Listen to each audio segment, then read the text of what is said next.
paz, igreja. Amém? Que atmosfera gostosa, né? Não dá vontade de parar, não. Enquanto a gente louvava acerca de que já ouço o leão rugir, Deus me lembrou de uma passagem que se encontra em Oséias. Ainda não precisa abrir sua Bíblia.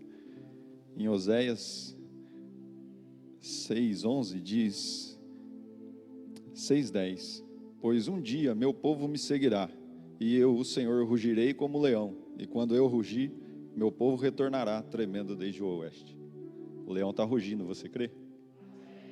Deus está falando nesse tempo, Deus está falando ao nosso coração. Tem sido, quem tem tido a oportunidade de vir todos os cultos tem sentido uma atmosfera diferente nesse lugar, e eu creio que Deus tem algo grandioso para fazer nessa casa, amém? Glória a Deus. Os irmãos podem sentar, ficar à vontade. Aleluia, aleluia, glória a Deus. Buscando a vontade de Deus e o coração do Senhor, quando o pastor me incumbiu dessa palavra, Deus me levou ao livro de Samuel, e onde fala acerca da arca, de carregar a presença. E aí a gente começa a louvar e Deus ministra sobre a presença. Eu falo, eu creio que Deus está mostrando o caminho e já alinhou tudo, amém? E antes de começar a palavra em si, eu quero fazer uma introdução breve, amém?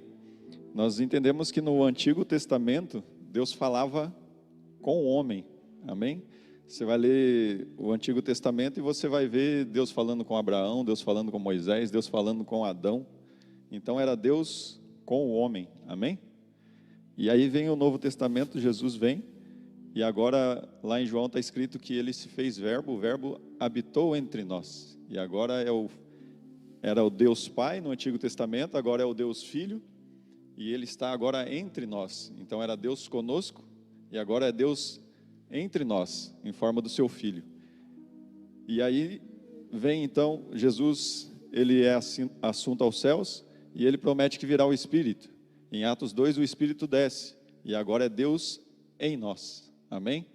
Então todos nós, quando cremos e recebemos, carregamos, portamos a presença de Deus, amém? A gente vai ver que no Antigo Testamento era simbolizado através da Arca da Aliança, mas hoje cada um de nós somos moradas do Deus Altíssimo, amém? Somos morada da presença de Deus. Então aonde você entra, a presença de Deus entra com você. Aonde você coloca teu pé, a presença de Deus é contigo, amém? Glória a Deus. Dito isto, abra sua Bíblia em 2 Samuel 6, a gente vai ler do 1 a 11.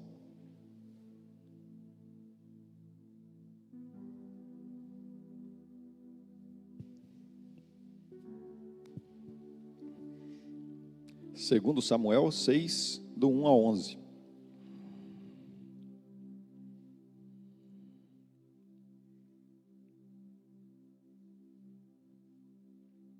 Amém?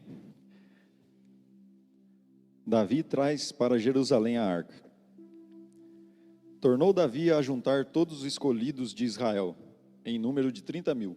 Dispôs-se e com todo o povo que tinha, conseguiu partir para Baalaá de Judá, para levarem de lá para cima a arca de Deus, sobre o qual se invoca o nome do Senhor dos Exércitos, que se assenta acima dos querubins.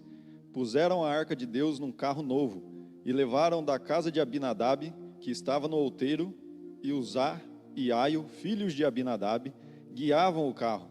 Levaram-no com a arca de Deus da casa de Abinadab, que estava no outeiro, e Aio ia adiante da arca. Verso 5. Davi e toda a casa de Israel se alegravam, e perante o Senhor com toda sorte de instrumento, pau de faia, com harpas, com saltérios, com tamborins, com pandeiros e com símbolos. Quando chegaram à eira de Nacon, estendeu Uzá a mão à arca de Deus e a segurou, porque os bois haviam tropeçado.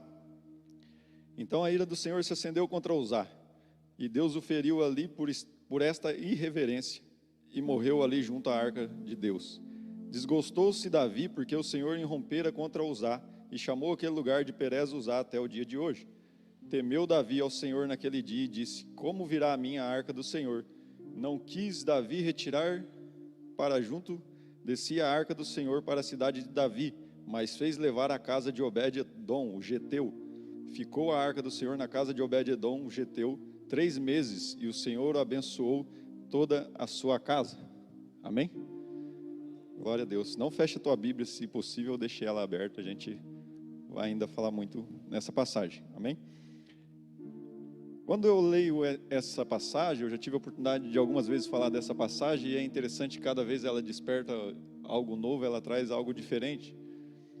E lendo essa passagem novamente, quando Deus trouxe essa passagem ao meu coração, a gente pode notar algumas coisas que são notáveis nessa passagem, como por exemplo, há aqui alguém que morreu e há alguém que foi muito abençoado. Se você olha para o personagem dessa passagem, que é Uzá, ele tocou na arca e ele acabou morrendo. Mas se você olha para Obed-edom, a palavra diz que a arca ficou lá por 3 meses e ele foi muito abençoado. E qual o motivo por que Uzá morreu? Você olha assim, de repente, o texto e fala, poxa, Uzá tocou na arca e isso fez com que Deus o matasse ele. Parece que Deus exagerou um pouco, né? Só de tocar na arca, ele acabou morrendo. Mas a palavra diz lá em 1 Crônicas 15:15, que havia uma forma certa de carregá-la. Assim como Deus já tinha dado a ordem a Moisés, que era sobre os ombros. E a passagem na qual nós lemos fala que eles estavam carregando sobre um carro novo. Era, no caso, um carro de boi. Amém? Conhecemos um carro de boi, amém? E ali eles colocaram e carregavam de uma forma errada. Então eu entendo que a gente vai ver aqui de uma forma bem rápida 3 coisas que levaram à morte de Uzá. E quem sabe, sem você perceber, tem levado a sua morte. Oxe, eu vou morrer hoje aqui, não. Então, não é isso. A tua morte espiritual, que é o que nós somos seres espirituais nele, amém? Carregamos o Espírito de Deus. O nosso corpo ainda é carne, mas nós somos espírito. Assim como a palavra diz, ele importa que nós o adoremos em espírito e em verdade, amém? Então nós vamos ver 3 coisas que levaram à morte de Uzá. Logicamente, Uzá morreu de forma física, mas eu quero falar aqui do nosso ser espiritual, amém? Então a primeira coisa que levou a Uzá a morrer foi a forma com que ele carregava a arca, com que ele carregava a presença. E aqui eu quero deixar uma primeira pergunta para você. De que forma você tem carregado a presença de Deus? Como nós temos carregado a presença de Deus nesses dias? Sabe, fica muito nítido aos meus olhos por praticamente estar aqui todo o culto. E isso me cobra muito ao coração quando eu falo, poxa, no culto é uma intensidade violenta, porque aí talvez em casa, no trabalho eu não consigo ter toda essa intensidade. Não deveria ser diferente, amém? Deveria ser igual. Eu sou o mesmo, eu não mudei de lá para cá. Ou eu estou me deixando influenciar pelo ambiente, e isso não pode acontecer, amém? E aí você vai ler a história e entende que Deus agiu de forma correta, porque Uzá não poderia ter tocado a arca. A palavra fala que somente os levitas poderiam conduzir a arca, segurado pelos seus varais, e Uzá ele acaba tocando a arca. A intenção de Uzá era mal? De forma alguma. A intenção de Uzá era boa, ele foi segurar a arca, mas a palavra diz que não era para tocar na arca, amém? E isso trouxe juízo sobre os outros que estavam olhando. Isso trouxe reverência, porque a palavra vai dizer que com irreverência Uzá tocou na arca. E aí então eu entendo que nós precisamos ter a consciência de que carregamos a presença de Deus. Uzá não tinha consciência daquilo que carregava.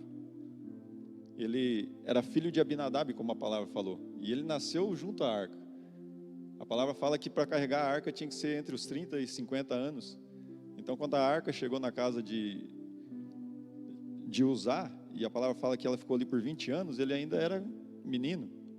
Então ele cresceu diante da presença, sem de fato desfrutar da presença.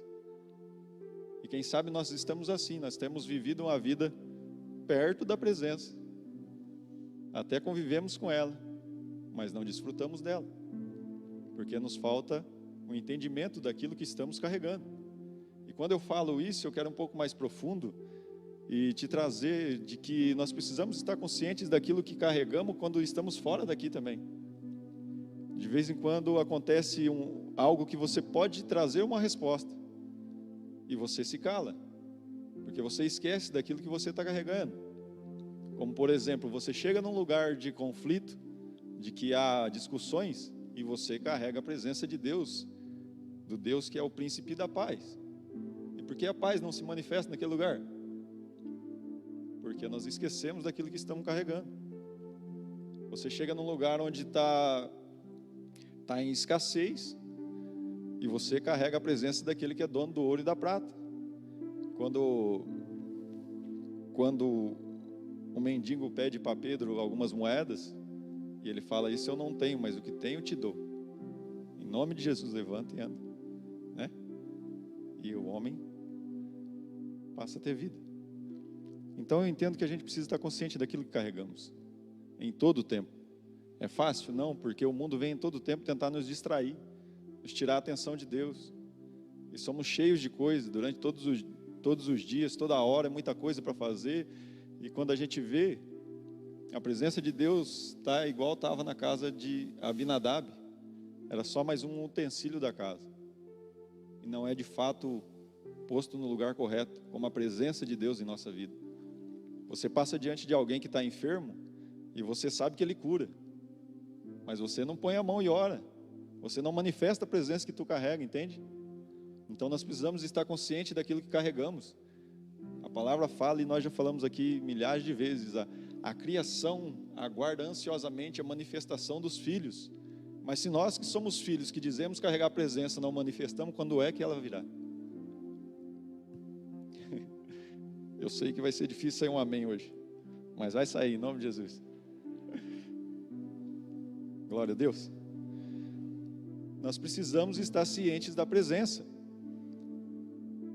Quando você olha para a palavra lá no livro de Daniel, capítulo 3, quando os jovens é lançado na fornalha, era uma prova que eu creio que eles não queriam passar, ou seja, lançado no fogo.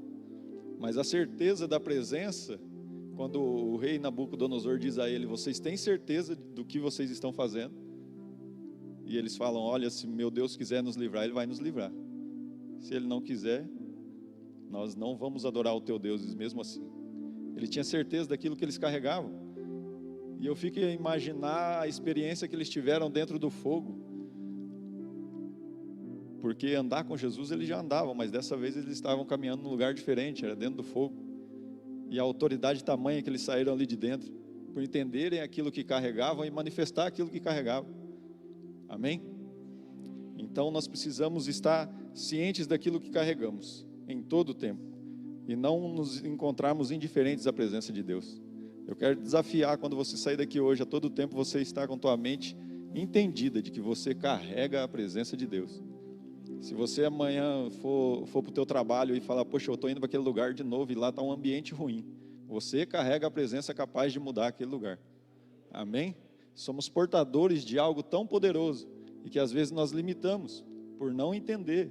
Eu brinco com o Ministério de Louvor que nós não temos noção daquilo que fazemos. Poder adorar o Rei dos Reis, poder nos reunir e adorar o grande Deus, ao único e verdadeiro Deus.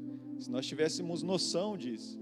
A palavra diz: quando Jesus se batizou, o céu abriu, e não fala que ele se fechou. A gente precisa caminhar com a mente de que o céu continua aberto. A gente ora muitas das vezes e Deus parece que não está me ouvindo. O céu está aberto, Ele está ouvindo. A palavra diz em Mateus 7,7: pedi e dá-se-vos-á, buscai e achareis, batei e abri-se-vos-á. O que acontece é que a gente não bate, a gente não busca, mas Ele está pronto. Pedi em meu nome e crendo recebereis. Aleluia, glória a Deus. A segunda coisa que está só começando, ainda vai estreitar um pouquinho. A segunda coisa que eu vejo que levou Uzá à morte, a palavra diz no verso 7 de 2 Samuel, que ele estendeu a mão para tocar a arca, vendo que os bois haviam tropeçado. E aí a palavra diz que Deus o feriu ali por esta irreverência. Irreverência é mesmo que desrespeitar. Ele conhecia a arca e ele sabia que não poderia tocar. E a palavra não fala que a arca ia cair. Fala que os bois tropeçaram. E ao ver os bois tropeçarem, ele imediatamente colocou a mão. E ali Deus teve que ser justo. E ele acabou morrendo. E a outra coisa que eu vejo que há muitas pessoas que acabam morrendo espiritualmente, a falta de respeito com a presença de Deus. Vai começar a estreitar um pouquinho, os amém vai ficar ainda mais difícil. A gente muitas das vezes escuta o pastor falando aqui, por favor, você tem que ir no banheiro, vai antes. Isso é respeito com a palavra. Se a gente vai assistir um jogo, a gente fica 2 horas lá e pode doer as costas lá de vontade de ir no banheiro, a bexiga da gente está inchada e a gente não vai, porque a gente não quer perder nenhum lance. Tem que ser assim quando estamos na casa de Deus, eu não quero perder nenhum lance. Aleluia. Eu quero estar ciente do que está acontecendo, do que Deus está fazendo. Você chega no culto e você entende a liturgia do culto, mas Deus está falando algo do começo ao fim. Então a gente tem que se preparar para esse tempo. É 1 hora e meia, ou talvez um pouquinho mais, um pouquinho menos. Por que a gente antes não se prepara? Vou comer algo, vou no banheiro antes, vou chegar lá e vou prestar atenção no culto. Se eu estou caindo de sono, vou tentar tirar uma sonequinha à tarde. Vim preparado para isso. Quando é uma festa, um acontecimento aqui da terra, a gente se prepara, né? A gente vai lá, aluga uma roupa, marca o cabelo, as mulheres, marca a maquiagem, se prepara. E por que nós não nos preparamos para o noivo, que é Cristo? Temos que nos preparar, é hora de prestar o culto ao nosso Rei, é hora de manifestar em família aquilo que a gente está buscando todos os dias. Aleluia. Respeito com a presença de Deus. A palavra fala que Ele deseja isso dos filhos. Ele quer se alegrar com os filhos. Mas nós não respeitamos ao nosso Pai. Amém? E terceiro e último, que eu entendo que levou Uzá à morte. E aqui foi onde Deus, dessa vez, me trouxe algo que eu ainda não tinha visto. No verso de número 3, depois que fala que eles puseram a arca em um carro novo e levaram para a casa de Aminadab, ali estava no outeiro, Uzá e Aio, filhos de Aminadab, guiavam o carro. Quem guiava o carro era Uzá e Aio, e eles eram filho de Aminadab.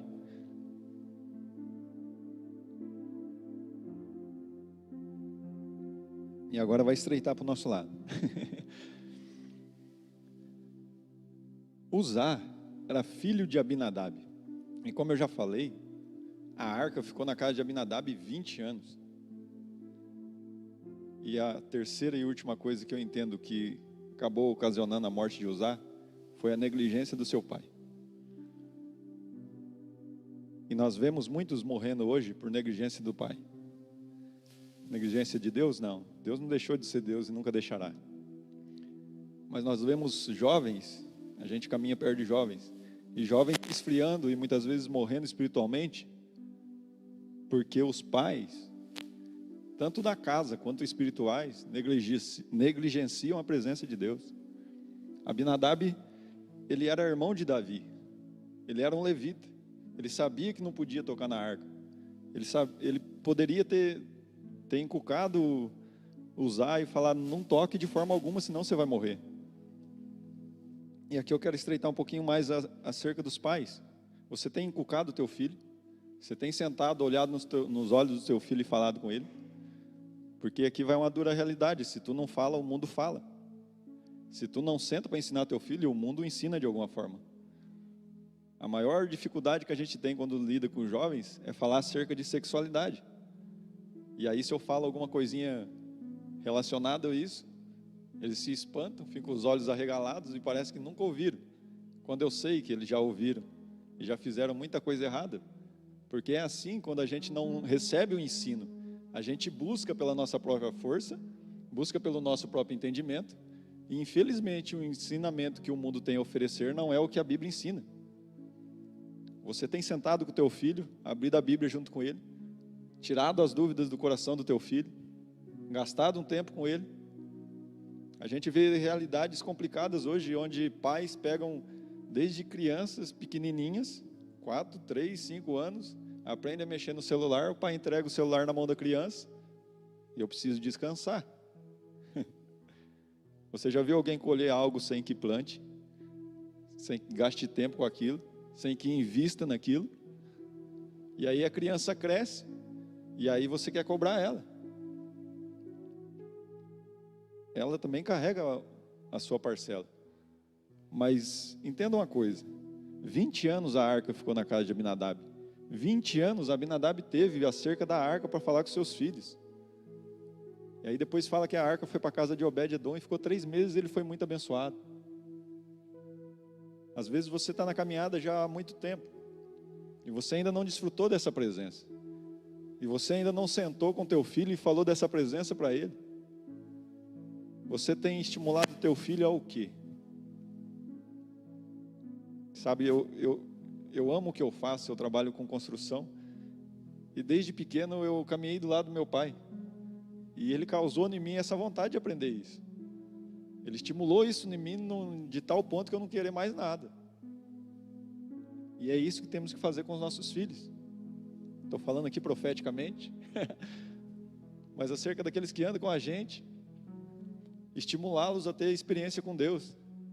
Você olha para o nosso Pai, Deus, o nosso Pai, e Ele pega o seu filho, e quando a terra está em perdição, Ele não fala, eu vou guardar aqui, e quando passar, então Ele vai. Ele promove Jesus mandando a terra. E eu fiquei triste o ano passado, quando a pandemia vamos dizer assim, se manifestou com mais força, e eu vi a realidade de pais não deixando os filhos vir, porque estava com medo do corona. Impulsiona teu filho para Cristo. Não seja um pai lerdo, não, perdão da palavra.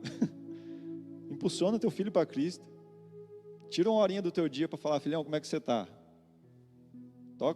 Começa a conversar com ele. Deixa ele se abrir com você. Deixa ele trocar uma ideia contigo. Aí você quer cobrar porque ele anda com companhias erradas, mas você tem feito companhia para o seu filho? A gente vê a realidade de que o filho já está ficando, vamos dizer assim, barbado, e não sai de casa. Mas você tem estimulado teu filho a querer uma família, a querer algo.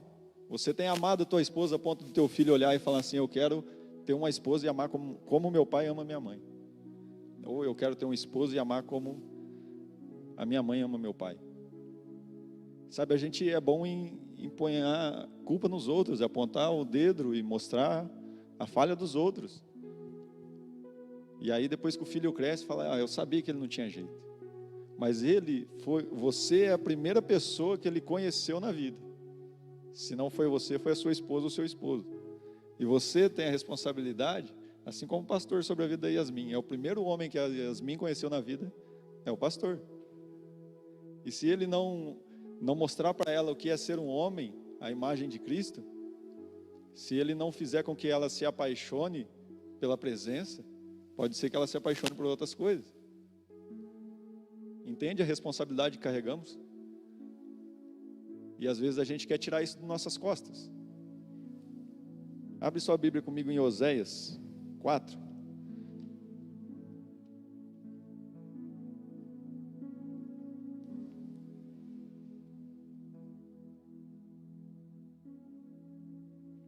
Oséias capítulo 4, verso 6.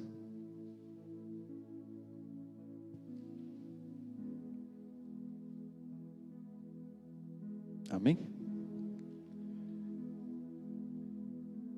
Eu creio que se eu tivesse começado a frase, vocês iam terminar ela, quando diz que o meu povo perece por falta de entendimento.